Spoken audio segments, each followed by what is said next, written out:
cruelty has permeated human history, often marked by acts of torture, mass murder, rape, and genocide, particularly in times of war. While men have overwhelmingly been the perpetrators, history records exceptions where women have committed equally unimaginable acts of brutality. These rare instances challenge common perceptions, showing that the capacity for heinous cruelty transcends gender. Here are 5 of history's most cold-blooded, brutal, and wicked women, all of whom held positions of authority. Number 1. Elizabeth Bathory. Hungary. Elizabeth Bathory, a Hungarian noblewoman born in 1560, is known as one of history's most notorious female serial killers. Raised in a powerful, wealthy family, she was the niece of Stephen Barthory, voivode and later Prince of Transylvania, the Grand Duke of Lithuania, and the King of Poland. Can she then be referred to as Countess Dracula?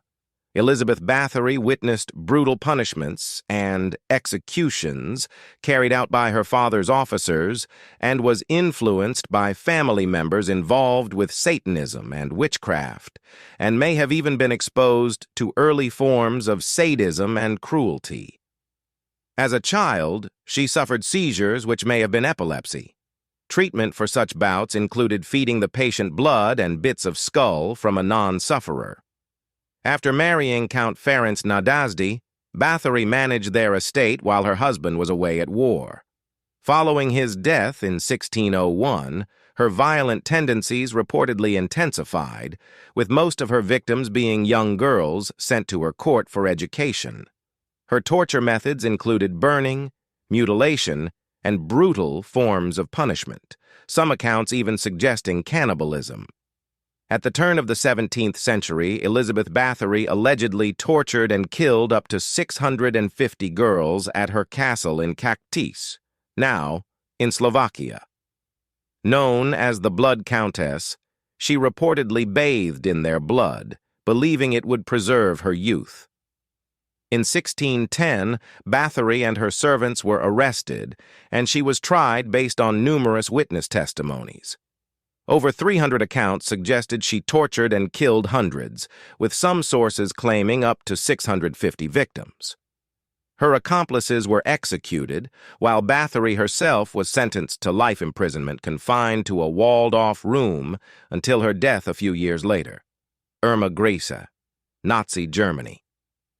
Irma Grese, born in 1923, was a notorious SS officer who became one of the most infamous female war criminals of Nazi Germany.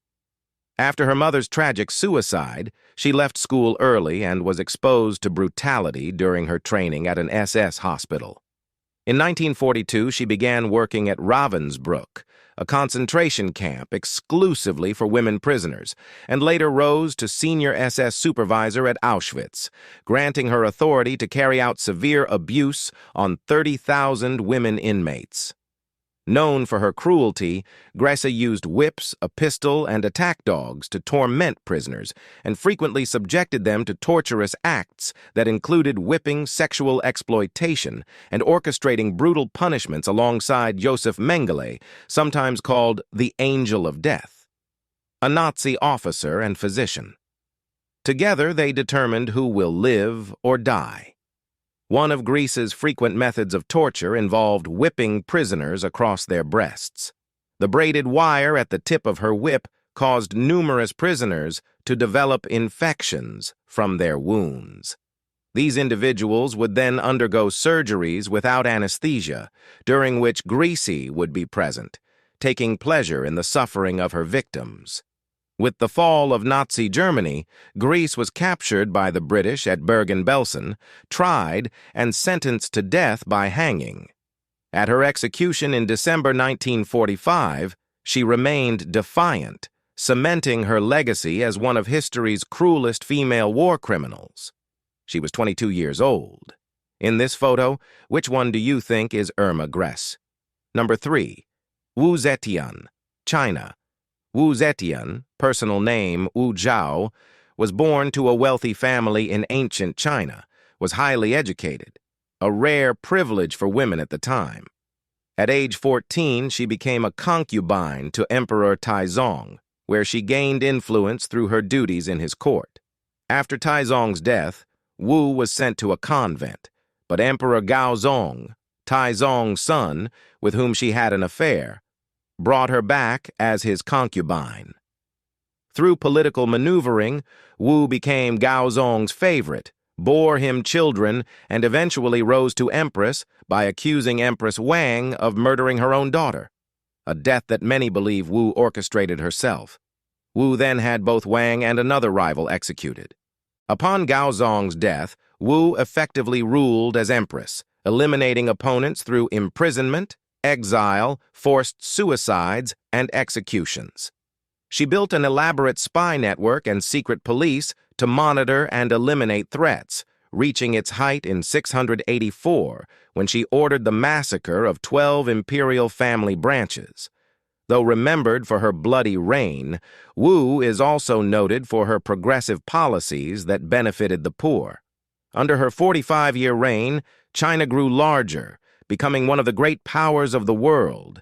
Its culture and economy were revitalized, and corruption in the court was reduced.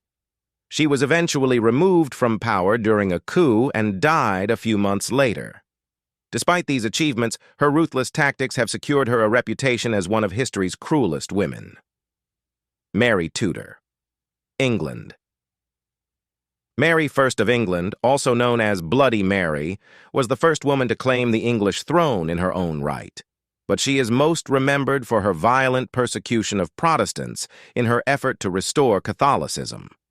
Born in 1516 to Henry VIII and Catherine of Aragon, Mary seized the throne by deposing Lady Jane Grey and quickly faced opposition due to her intent to marry Prince Philip of Spain, raising fears of Spanish influence. When a rebellion erupted, Mary had the conspirators executed. Her harshest legacy lies in her religious policies. Despite initial promises, Mary reinstated the Heresy Acts after re-establishing papal authority in England, leading to the burning of Protestant leaders and nearly 300 executions for heresy. Even Thomas Cranmer, a leading Protestant who repented, was burned at the stake on her orders. Mary's short 5-year reign ended with her death in 1558, likely from ovarian cancer or ovarian cysts, after which her Protestant half-sister Elizabeth I succeeded her. Number 5. Isabella of Castile, Spain. Isabella I of Castile, born in 1451, also known as Isabella the Catholic, rose to power unexpectedly amid political turmoil and civil war in Spain. After her marriage to Ferdinand of Aragon and a prolonged conflict with her rival Joanna la Beltraneja, Isabella was crowned Queen of Castile and Leon. Together with Ferdinand, she launched the Spanish Inquisition, targeting non-Christians, particularly Jews and Muslims, in a brutal campaign of forced conversions, torture, and expulsion. This religious persecution culminated in the conquest of Granada, the last Muslim stronghold in Spain, where roughly 100,000 Muslims were killed or enslaved in what some regard as genocide. Isabella's legacy is divisive. She is seen by some as a patriotic figure of the Reconquista, and by others as a ruthless enforcer of religious and ethnic oppression. Madagascar. Known as the Mad Monarch of Madagascar, Queen Ranavalona L is considered one of the cruelest female political leaders in history.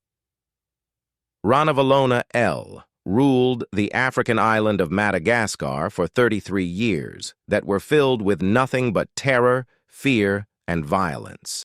Thousands of her people died due to the extremely brutal discipline she introduced. It was the Christian minority who suffered the most under Ranavalona's regime, as they faced imprisonment, torture, and execution. After a long and controversial life, Queen Ranavalona passed in her sleep on August 16, 1861, at the age of 83. Number 7. Catherine de Medici, France. One of the most powerful but also ruthless and violent female rulers of medieval Europe, Catherine de Medici was an Italian noblewoman and the Queen of France from 1547 until 1559. Also known as the Black Widow, Catherine de Medici is often regarded as the mastermind behind the St. Bartholomew's Day massacre, an organized, violent Catholic mob directed against the Huguenots, French Calvinist Protestants, in August 1572. It's estimated that up 30,000 Huguenots lost their lives in this bloody massacre. So, dear time travelers, as we recap history over our cup of tea and coffee, though far fewer women than men have held leadership roles throughout history, the potential for violence in power appears gender-neutral. While there has been no female leader on par with notorious figures like Hitler, Pol Pot, or Stalin, history suggests that, had true equality existed, women might have matched men in both constructive and destructive leadership. Ultimately, leadership is perilous, and under the control of sociopathic or tyrannical rulers, subjects often face severe consequences regardless of whether it is a man or woman. What part of this epic topic fascinates you the most? Drop your thoughts below, and let's dive deeper into the currents of history together. Remember to like, subscribe, and hit that notification bell for more on A Cup of History.